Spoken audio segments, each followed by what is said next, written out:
দেশে এবং প্রবাসে সবাইকে ঈদ মুবারক।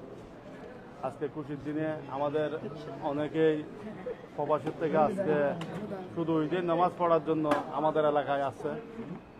আর যারা দূর দূরান্ত থেকে আসছে, কেউ ঢাকা থেকে, কেউ চট্টগ্রাম থেকে, দেশের বিভিন্ন জায়গা থেকে ছড়াই ছিটাই থাকে।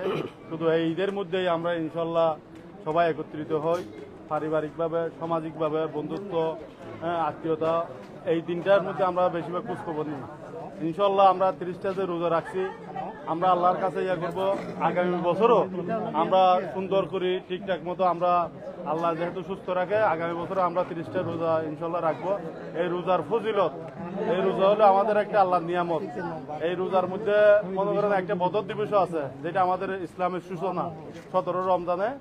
এই বদর দিবসের মাধ্যমেই আমাদের ইসলামের প্রচার আমাদের দিন প্রতিষ্ঠিত হয়েছিল।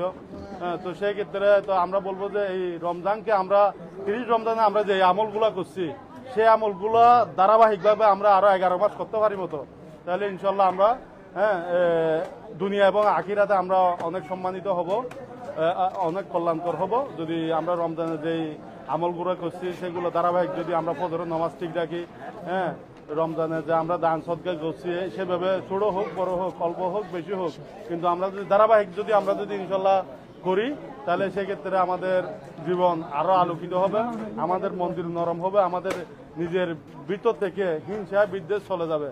এই রমজান তাকওয়ার মাস, এই রমজান আসছিল, এই রমজান চলে যাচ্ছে।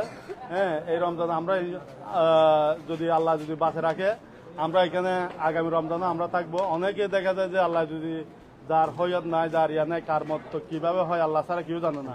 তো সেক্ষেত্রে অনেক সামনে রমজানে দেখবো যে আমরা এখানে অনেক নাইও, কেউ প্রবাসী, কেউ দুনিয়া ছাড়ে বিদায় নিয়ে গেছে, এরকম হবে।